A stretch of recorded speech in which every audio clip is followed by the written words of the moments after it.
इन्नल हम्दलिल्लाह नहमदुहु व नस्तईनुहु व नस्तगफिरुहु व नऊज़ु बिल्लाहि मिन शुरूरि अनफुसिना व मिन सय्यिआति अअमालिना मन यहदिहिल्लाहु फला मुज़िल्ल लहु व मन युज़लिल्हु फला हादिय लहु व अशहदु अन ला इलाहा इल्लल्लाहु वहदहु ला शरीका लहु व अशहदु अन्न मुहम्मदन अब्दुहु व रसूलुहु अम्मा बअद फ़इन्न खैरल हदीस किताबुल्लाह व खैरल हदी हदी मुहम्मदिन सल्लल्लाहु अलैहि वसल्लम व शर्रल उमूरि मुहदसातुहा व कुल्लु मुहदसतिन बिदअह व कुल्लु बिदअतिन ज़लालह व कुल्लु ज़लालतिन फिन्नार। फ़अऊज़ु बिल्लाहि अस्समीइल अलीम मिनश शैतानिर रजीम मिन हम्ज़िहि व नफ़्ख़िहि व नफ़्सिहि बिस्मिल्लाहिर रहमानिर रहीम। या अय्युहल्लज़ीना आमनू क़ू अन्फ़ुसकुम व अहलीकुम नारा। व क़ाला अन्नबिय्यु सल्लल्लाहु अलैहि वसल्लम कुल्लु मौलूदिन यूलदु अलल फ़ितरह फ़अबवाहु युहव्विदानिही औ युमज्जिसानिही औ युनस्सिरानिही। रवाहुल बुखारी फ़ी किताबिल जनाइज़। रब्बि इश्रह ली सदरी व यस्सिर ली अमरी वहलुल उक़दतम मिन लिसानी यफ़क़हू क़ौली रब्बि ज़िदनी इल्मा आमीन। अल्लाहुम्मा रब्बि ज़िदनी इल्मा आमीन। तमाम किस्म की तारीफ़ें अल्लाह रब्बुल आलमीन के लिए लायक व ज़ेबा हैं, जो हम सब का खालिक और मालिक है।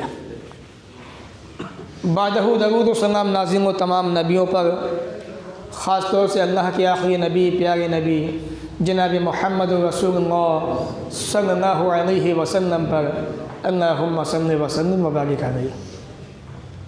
सामीन, आज के इस जुमा के खुतबे के अंदर जो मौजू है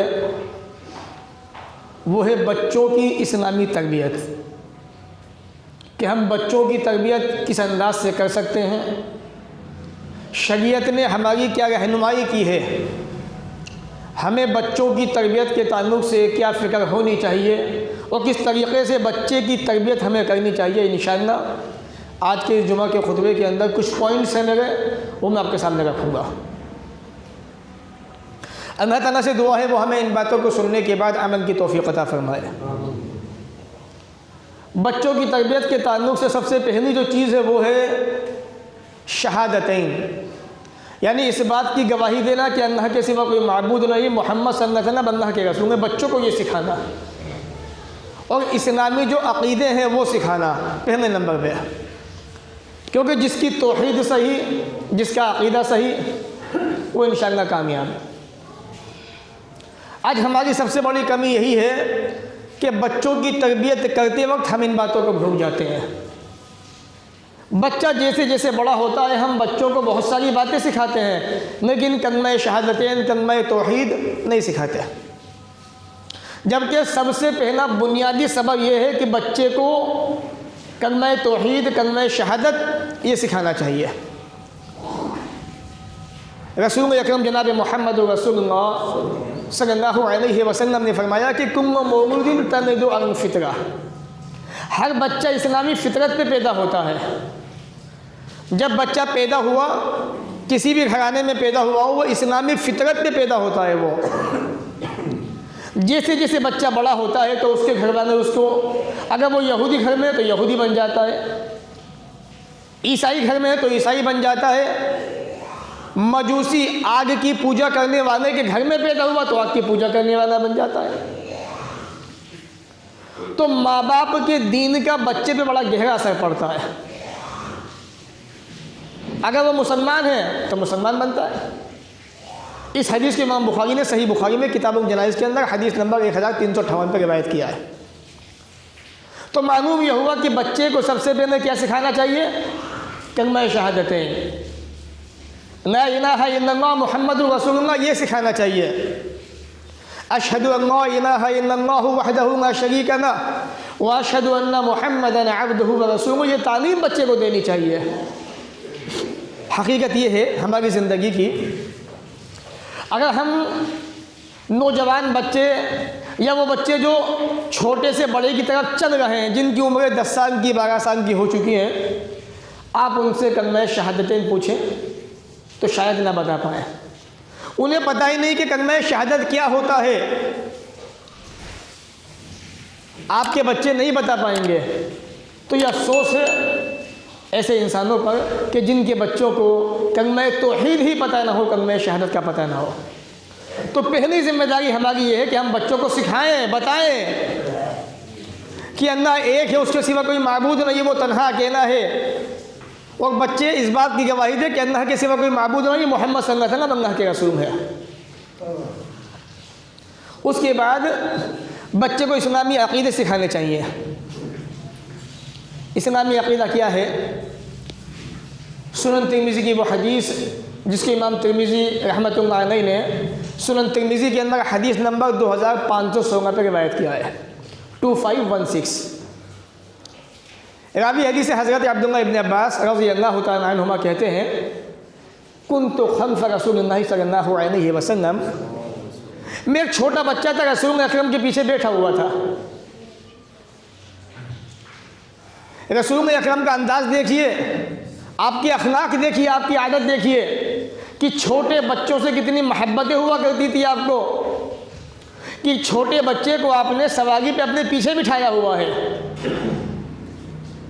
उसके बाद आप कहते हैं, या गुलाम बच्चे, इन्नी उअल्लिमुका कलिमातिन, मैं तुझे चंद बातें सिखा रहा हूँ, इन्हें याद रख। आज हमारे पास ऐसा बहुत कम होता है कि हम माँ बाप जो है अपने बच्चों को रात में तन्हाई में लेके बैठे कि तमाम बच्चे यहाँ पे आ जाओ, बेटा हमारी नसीहत सुनो। ऐसा नहीं, ऐसा करना चाहिए। नबी का फरमान ये है, नबी ने ऐसा बताया है। शायद कोई माँ बाप आज के ज़माने में, आज के वक्त में ऐसे मौजूद हो जो इशा के बाद अपने बच्चों को लेके बैठते हो, नहीं है। बच्चों को इकट्ठा करना चाहिए, जमा करना चाहिए और उन्हें रसूल अकरम की जो तालीमात है वो बतानी चाहिए, ताकि बच्चे याद रखें कि हमारे वालिद मोहतरम इतने बिज़ी होने के बाद भी हमारे लिए वक्त निकालते थे और हमें रात के हिस्से में दीन की बातें सिखाया करते थे, समझाया करते थे। तो अल्लाह के नबी कहते हैं, ऐ गुलाम बच्चे, इहफ़ज़िल्लाह यहफ़ज़का,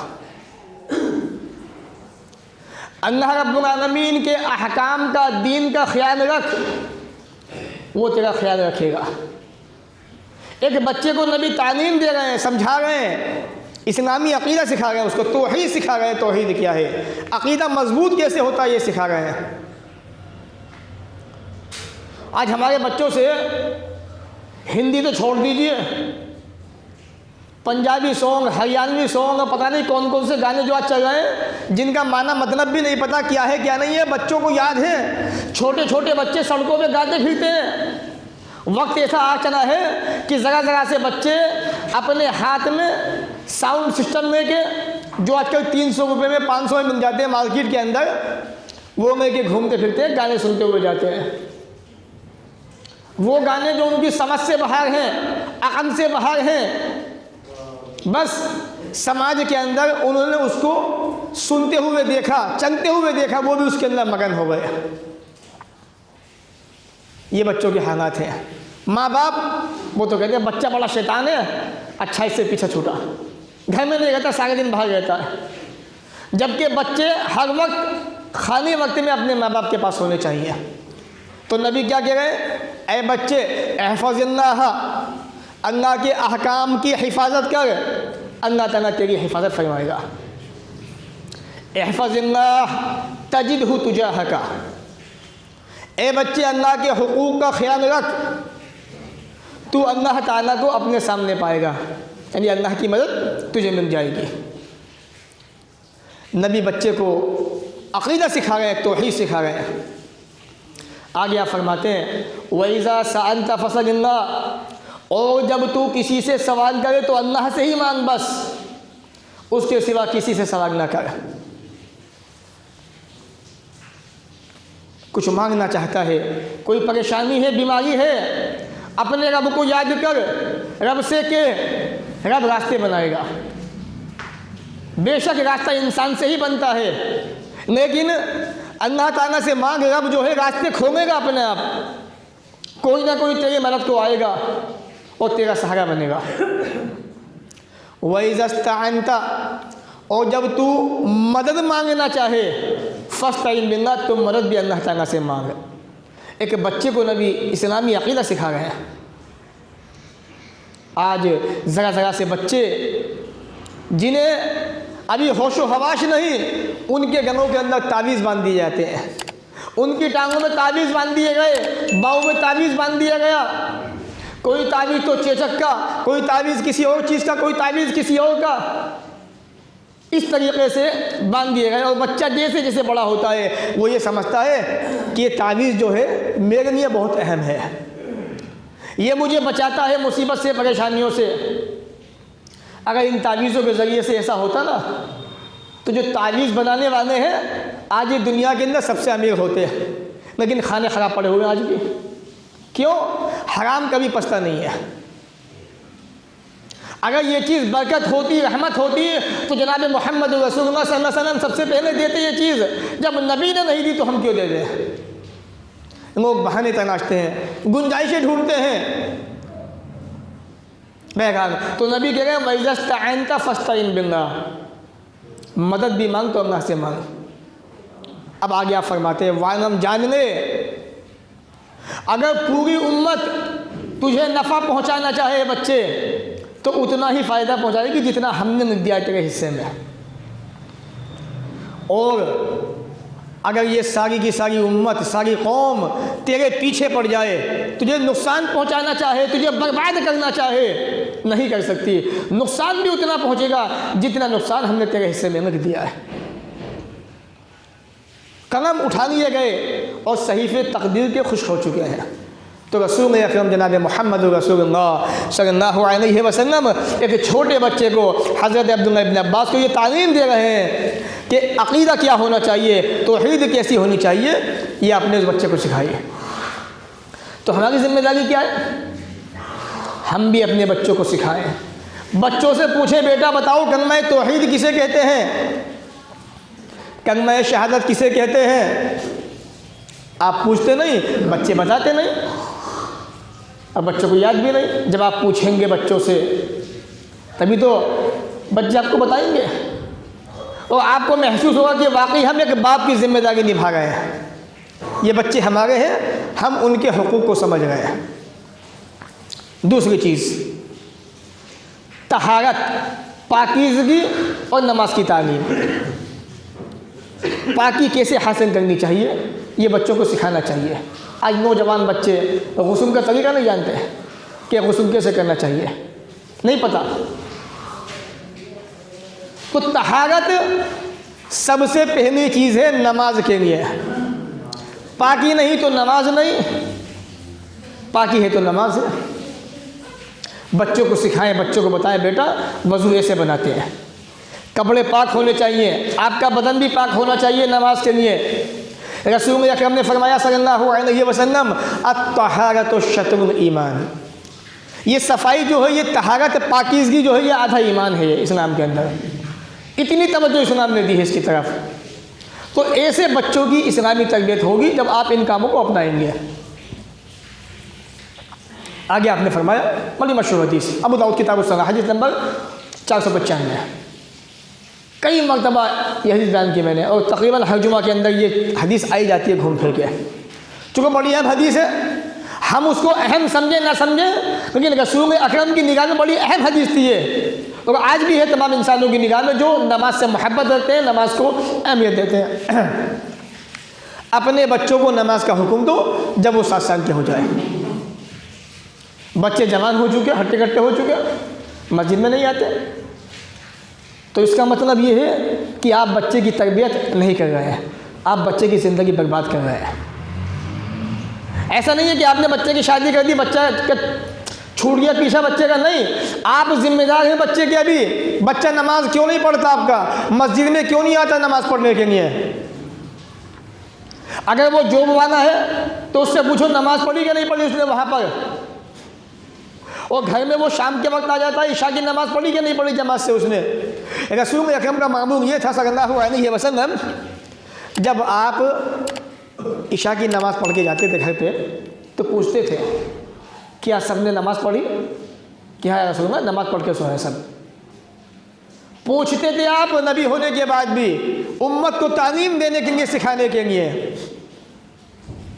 आज आप खुद तो नमाज़ पढ़ते नहीं, बच्चों से क्या पूछेंगे। तो बच्चे 7 साल के हो गए, नमाज की तालीम दो। जब वो 10 साल के होने पे नमाज ना पढ़े, डंडा उठा लीजिए, उसको धमकाइए, डराइए, नमाज का पाबंद बनाइए। तो दूसरी चीज़ है तहारत, पाकीज़गी, पाकी हासिल कैसे करनी चाहिए और नमाज की तालीम देना। ये इस्लामी तरबियत में आती है बच्चों की। नंबर 3, कुरान की तालीम देना। बच्चों को कुरान की तालीम देना, कुरान सिखाना। सही बुखारी फ़ज़ाइल में कुरान हदीस नंबर 5027 5027 रसूल अकरम ने फरमाया सल्लल्लाहु अलैहि वसल्लम, खैरुकुम मन तअल्लम अल-कुरान व अल्लमा। तुम सब के अंदर जितने मस्जिद में बैठे हुए हैं, ये मान लीजिए, और आपके अंदर जो बाप या जो माँ अपने बच्चे को कुरान की तालीम दे रही है, ये मसला उनके लिए है। तुम सब के अंदर सबसे बेहतर वो है जो कुरान सीखता सिखाता है। कुरान की तालीम बहुत ज़रूरी है बच्चों के लिए। आज पोजीशन ऐसी है, बच्चे तो बहुत दूर की बात है मियाँ, माँ बाप के कुरान पढ़े हुए नहीं है। सबसे बड़ा मसला उम्मत के लिए ये है कि जिस घर में माँ बाप कुरान पढ़े हुए ना हो, वो अपने बच्चे को कुरान कैसे पढ़ाए। ये बहुत बड़ा मसला है, अहम मसला है ये। तो नबी फरमा रहे हैं बच्चों की तरबियत के ताल्लुक से बेहतर वो है तुम्हारे अंदर जो कुरान को सीखता सिखाता है। और इस्लाम ये कहता है कि 5 से 7 साल के अंदर बच्चे का नाज़िल कुरान मुकम्मल हो जाना चाहिए। रसूल अकरम के ज़माने को देख लीजिए, आज भी देख लीजिए, जहाँ दीनी माहौल है हमारे समाज के अंदर, वहाँ पर बच्चे 7 साल की उम्र में हाफिज़ कुरान बन जाते हैं, 8 साल की उम्र के अंदर। जी मेरे भाई, तो नंबर 3, बच्चों को कुरान की तालीम देना, कुरान सीखना सिखाना, ये बड़ी अहम चीज़ है। इसे छोटा मत समझिए। अगर आपने बच्चे को कुरान की तालीम दे दी या आपने हाफिज़ कुरान बना दिया बच्चे को, तो आप नहीं जानते क़यामत के दिन कितनी फजीलत होगी आपकी। अगर बच्चा आपका तौहीद परस्त रहा, तौहीद के मुताबिक ज़िंदगी गुजार गया, तो इंशाअल्लाह क़यामत के दिन आपको अपने बच्चे को हाफिज़ बनाने की बुनियाद पर कीमती लिबास पहनाए जाएंगे आपको। क्यों? आपने बच्चे को कुरान की तालीम दी, कुरान सिखाया, और आपका बच्चा सारी ज़िंदगी उसी कुरान के मुताबिक ज़िंदगी गुजारता रहा, तो फ़ायदा होगा, वरना फ़ायदा नहीं होगा। आपने बच्चे को हाफिज़ कुरान बना दिया, बच्चा है बिदअती, है मुशरिक, कोई फ़ायदा होगा? मुशरिक के किसी अमल का ना यहाँ पे कोई वक़ार नहीं है, कोई अहमियत नहीं है। नंबर 4, इस्लामी आदाब की तालीम। इस्लामी अदब क्या है? हम कहते हैं ना बच्चे से, बेटा कोई बड़ा है तो अदब से बैठा करो, हंसा मत करो, तमीज़ से बैठा करो उनके सामने, ये अदब होता है। इस्लामी आदाब क्या है? आइए मैं आपको बताता हूँ। क्योंकि हमारे समाज के अंदर जब बेटे बेटी का मसला आता है, सबसे बड़ा मसला पैदा हो जाता है यहाँ पे। बेटियों को अजीब निगाह से देखा जाता है, बेटों को दूसरी निगाह से देखा जाता है। जबकि आज के वक्त में ये बेटे नाक में दम से कम नहीं है, सर का दर्द है ये, अगर देखा जाए तो। क्यों? क्योंकि आप उनको तालीम देते नहीं और वो आपकी नाक में दम कर देते हैं। सारे दिन बाहर घूमना, दोस्तों के साथ में गप्पे शप्पे मारना, मूवी देखना, गाने सुनना, इधर उधर बैठना, और आ रहा है कल नया साल, अभी देखना। अपने मुसलमान बच्चों को, किसी को मत देखना, अपने बच्चों को देखना बस। इनके अंदाज, इनके तेवर, इनके स्टाइल, इनके ढंग, इनका चाल चलन, इनके तौर तरीक़े। अभी से पार्टियाँ मुनक़िद हो चुकी है कि फला जगह पार्टी है, वहाँ पार्टी है, वहाँ पार्टी है। कौन सी party? Celebration party, new year की पार्टी। वज़ा में तुम हो नसारा तो तमद्दुन में हनूद। ये है मुसलमान जिन्हें देख के शर्माए यहूद। आज हालत हमारी ये है। इस्लामी साल कब कब चला जा चुका, पता ही नहीं है किसी को, पता ही नहीं कब आया कब चला गया। क्या पता है? गैर कौमों की मुशाबिहत, यहूदियों का, ईसाइयों का पता है, अपना पता नहीं। तो हालात ये है। तो नबी फरमाते हैं बच्चों को इस्लामी आदाब सिखाइए, वक्त निकालिए, वक्त दीजिए इनको, 10 मिनट दीजिए इनको रात के वक्त में, तन्हाई के वक्त में। मन आना सलासा बनात, प्यारे नबी फरमाते हैं जिसने अपनी 3 बच्चियों की तरबियत की, उनको पाना पोसा, बात बेटियों की होगी, बेटों की नहीं। मन आना सलासा बनाते, क्योंकि उस ज़माने के अंदर बेटियों को जानवरों से बदतर समझा जाता था, जबकि ये जानते थे कि शादी इन्हीं से होनी है, बग़ैर इनके ज़िंदगी अधूरी है, नामुकम्मल है। लेकिन जब बच्ची पैदा हुई तो उसको ज़िंदा दफन कर दिया। ये हालात थे। प्यारे नबी ने फरमाया मन आना सलासा बनात, जिसने 3 बच्चियों की अच्छी तरह से तरबियत की, फ़अद्दबहुन्ना, उनको अदब सिखाया। ये इस्लामी आदाब, अदब सिखाइए उनको। और बच्चों के मुकाबले में बच्चियां कई गुना ज़्यादा बेहतर होती हैं, सीखने सिखाने में भी, पढ़ने पढ़ाने में भी, और घर के कामकाज के अंदर भी। आप बच्चों से काम करने को कहो, आंखें दिखा के भाग जाएंगे आपको, और वहाँ पे क्या होगा, आप हंसेंगे, आपको गुस्सा नहीं आएगा, आपको गुस्सा आना चाहिए था। बच्ची से आप काम ना कहे, बच्ची फिर भी आपका साथ देगी, आपके काम करेगी, आपके हाथ बढ़ाएगी काम के अंदर। फ़अद्दबहुन्ना, आपने इन बच्चियों को अदब सिखाया। आगे फरमाया वज़व्वजहुन्ना, इनकी शादी अच्छी जगह कर दी। आज क्या होता है, बाप ने न सामने वाला देखा, न लड़के को देखा, बस ये बच्चियाँ बोझ है मेरे ऊपर, किसी तरह इनकी शादी हो जाए, बस बच्ची को फेंक दिया जहाँ चाहे वहाँ। ये बाप नहीं, हैवान है ये, यकीन मानिए आप। जानवर से बदतर है वो बाप, हैवान है, शैतान है वो इंसान जो अपनी बच्चियों को बग़ैर तहक़ीक़ के कहीं भी फेंक देता है, ब्याह देता है। नबी फरमा रहे हैं 3 बच्चियों की तरबियत की, फ़अद्दबहुन्ना, अदब सिखाया, वज़व्वजहुन्ना, अच्छी जगह शादी की उनकी, व अहसन इलैहिन्ना, उनके साथ में अच्छा सलूक किया, एहसान किया, उनके साथ में एहसान करता रहा सारी ज़िंदगी। फ़लहुम जन्ना, उसका ठिकाना जन्नत है। सही तरगीब व तरगीब हदीस नंबर 1973। तो बच्चों को इस्लामी आदाब सिखाएं आप, और बच्चों के अंदर आप पार्टीबाजी ना करें, उसको भी सिखाएं, उसको बताएं। बेटियों के बड़े दर्जे हैं इस्लाम के अंदर। अगर प्रॉपर्टी में हिस्सा बेटे का ज़्यादा है, लेकिन इस्लाम के अंदर बेटियों के हुकूक ज़्यादा है, उनका मर्तबा ज़्यादा है, उनका मर्तबा बुलंद है। माँ होने की हैसियत से अलग, बेटी होने की हैसियत से अलग, बीवी होने की हैसियत से अलग, और भी बहुत सारी चीज़ें हैं, बहन है, फूफी है।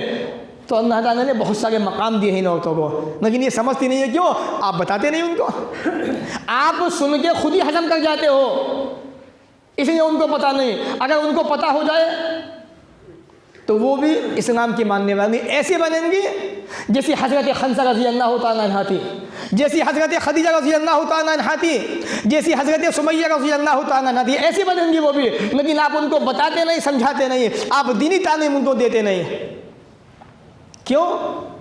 आपके पास वक्त नहीं है। गप्पे शप्पे मारने को तो बहुत वक्त है, इसके लिए वक्त नहीं है आपको। तो उन्हें बताएं, सिखाएं कि अगर तुम अपनी बच्चियों की तरबियत करती हो तो तुम्हारा मकाम कितना बड़ा इस्लाम के अंदर है। उन्हें क्या पता, वो तो समझती है बस अजी हमारी तो शादी हो गई, अब तो बस सारी ज़िंदगी शोहर को निभाना है, कपड़े धोने हैं, चाहे वो हाथ से धोएं चाहे मशीन के ज़रिए धोएं, खाना बनाना है, बस बच्चों की तरबियत करनी है हमारी जिम्मेदारी, बस इसके सिवा कुछ नहीं।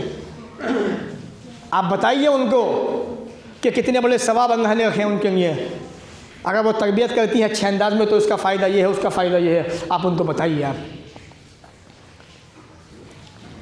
एक और हदीस देखिए इस्लामी आदाब के ताल्लुक़ से। हज़रत अम्र इब्न अबी सलमा रज़ी अल्लाह तआला अन्हु वो कहते हैं कि मैं एक छोटा बच्चा था, रसूल अकरम जनाब मोहम्मद रसूलुल्लाह सल्लल्लाहु अलैहि वसल्लम की गोद में बैठा हुआ था। आज तो माँ बाप बच्चों को गोद में भी नहीं लेते, बच्चे सारी ज़िंदगी ऐसी बस पड़े रहते हैं फर्शों पे, यहाँ वहाँ रोते रहते हैं। इतनी फुर्सत नहीं कि माँ बच्चे को सीने से लगाए, बाप उठा के गोद में बच्चे को खिलाए, नहीं। अगर बाप सुबह काम पे गया है तो रात को आता है, कोई देखभाल नहीं है, देखना चाहिए। अम्र इब्न अबी सलमा अल्लाह के रसूल के बेटे नहीं है, एक छोटे बच्चे हैं, नबी ने क्या किया, अपनी गोद में लेके बैठे हैं आप उनको, उस बच्चे को। नबी बता रहे हैं बच्चों से मोहब्बत कैसी होनी चाहिए, ये बच्चे मासूम होते हैं। तो वो कहते हैं मैं छोटा बच्चा था, वकानत यदी तफीश फी सहफा, खाने का दस्तरखान था, उस दस्तरखान के अंदर खाना था और मेरा जो हाथ है ये खाने के बर्तन में चारों तरफ घूम रहा था ऐसे खाना खाते वक्त, कभी यहाँ से खाऊं तो कभी यहाँ से कभी वहाँ से। फ़क़ाला मेरी रसूलुल्लाह सल्लल्लाहु अलैहि वसल्लम, अल्लाह के नबी ने मुझसे कहा, फरमाया या गुलाम बच्चे सम्मिल्लाह, अल्लाह का नाम ले, बिस्मिल्लाह पढ़। आज हमारे बच्चे क्या कहते हैं बहुत सारे, बिस्मिल्लाह रहमान रहीम। माँ भी कहती है, बाप भी, बहुत से बच्चों को मैंने देखा खाना खाते हुए सिर्फ बिस्मिल्लाह कहना है। मियाँ हर्ज क्या है, हर्ज है, मेरे नबी ने नहीं सिखाया इसलिए हर्ज है। नबी ने बिस्मिल्लाह बताया, रहमान रहीम नहीं बताया खाना खाते वक्त। कुरान पढ़िए, खूब पढ़िए बिस्मिल्लाह रहमान, किसने मना किया, माँ पढ़िए आप, 30वां पारा उठाइए, बार बार पढ़िए बिस्मिल्लाह रहमान रहीम, छोटी छोटी सूरतें हैं, खूब पढ़िए आप, आपको शौक़ है, लेकिन खाना खाते वक्त सिर्फ बिस्मिल्लाह, ये नबी का हुक्म है, इसलिए हर्ज है। तो नबी ने कहा सम्मिल्लाह, अल्लाह का नाम ले, वकुम बियमीनिक, अपने सीधे हाथ से खाना खा। हमारे यहाँ शादी की पार्टी आए, बड़े साहब खड़े हुए हैं, सीधे हाथ में थाली है, उल्टे हाथ से खाए जा रहे हैं, लोग देख रहे हैं क्या स्टाइल में खाने का क्या अंदाज़ है। अरे आपको नहीं पता शैतान खा रहा है मेरे भाई, आप उसको मुसलमान समझ रहे हैं, नहीं नहीं शैतान खा रहा है वो, और आप समझ क्या स्टाइल में खाने का, स्टाइल तो वाकई है शैतान वाला स्टाइल है, इसमें कोई शक नहीं, कोई शुबा नहीं है। आप न टोकते हैं न कहते हैं, बस देखते हैं, आपको आदत हो चुकी है तमाशाई बनने की, क्योंकि हिंदुस्तान में रहते हैं आप, इसलिए आदत बन चुकी है आपको जुल्म सहने की, सारी चीज़ें सहने की, और आपका ज़मीर मुर्दा होता जा रहा है। खाना खाते वक्त पार्टियों के अंदर बेशुमार लोग ऐसे मिल जाएंगे आपको जो उनके हाथ से खा रहे हैं, और जब वो चाय पीते ना, कॉफ़ी पीते हैं, फिर तो पूछिए उनके अंदाज हो, पीछे दीवान पर टेक लगी हुई है और हाथ में उनके कोल्ड ड्रिंक है या चाय कॉफ़ी है, और उनके हाथ से सुट्टे मार गए हैं वो सूसू करके, वो समझते हैं बड़ा अच्छा हूँ मैं, लोग मुझे देख रहे हैं, मेरी तारीफ़ें होंगी। लोग तुम्हारी तारीफ़ कर सकते हैं जिनके अंदर मुनाफिकत होगी, जो मोमिन होगा, मुसलमान होगा, वो आपकी तारीफ़ नहीं कर सकता। आज ही होगा हमारे समाज के अंदर, कोई टोकने वाला नहीं है, कुछ भी करो आप, दीन की धज्जियाँ उड़ा दो, मजाक बनाओ, दीन का इस्लाम की तालीमात को अपनी पीठ के पीछे फेंक दो, कोई कहने वाला नहीं, कोई सुनने वाला नहीं। तो वकुम बियमीनिक, ए बेटे सीधे हाथ से खाना खा। बच्चे नबी तालीम दे रहे, बच्चे को सिखा रहे, छोटा बच्चा है। आज हम अपने बच्चों में गुस्सा होते हैं, पहले प्यार से सिखाइए कि बेटा उल्टे हाथ से खाना नहीं खाते, नबी ने मना फरमाया है, उल्टे हाथ से खाना पीना शैतान का काम है, ये सीधे हाथ से खाओ। तो नबी क्या कह रहे हैं, वकुम बियमीनिक। तीसरी चीज़ वकुम मिम्मा यमीनिक, बच्चे जो हिस्सा तेरे नज़दीक है दस्तरखान पे, वहाँ से खाना खा, इस हाथ को मत घुमा। अब वो बच्चा क्या कहता है, फमा ज़ालत तिलका तिअमती बादू, इसके बाद सारी ज़िंदगी मेरा खाने का यही तरीक़ा रहा, पहले बिस्मिल्लाह पढ़ता, सीधे हाथ से खाना खाता और अपने सामने से खाना खाता। तो ये इस्लामी आदाब है जो हमें बच्चों को सिखाने चाहिए, नबी अकरम सल्लल्लाहु अलैहि वसल्लम सिखा रहे हैं और बच्चे सीख रहे हैं। एक और चीज़ आगे चलिए थोड़ा सा, ये अल्लाह के प्यारे नबी जनाब मोहम्मद रसूलुल्लाह सल्लल्लाहु अलैहि वसल्लम ने बड़ी प्यारी तालीम दी। पाँचवीं चीज़ वो है शर्मगाह को छुपाना। हमारे छोटे छोटे बच्चे, क्या बड़े बच्चे भी इस्तिंजा लगा कहीं भी पेशाब कर दिया उन्होंने, ये गलत है, अच्छा नहीं है। एक मुसलमान की पहचान ऐसे नहीं होनी चाहिए।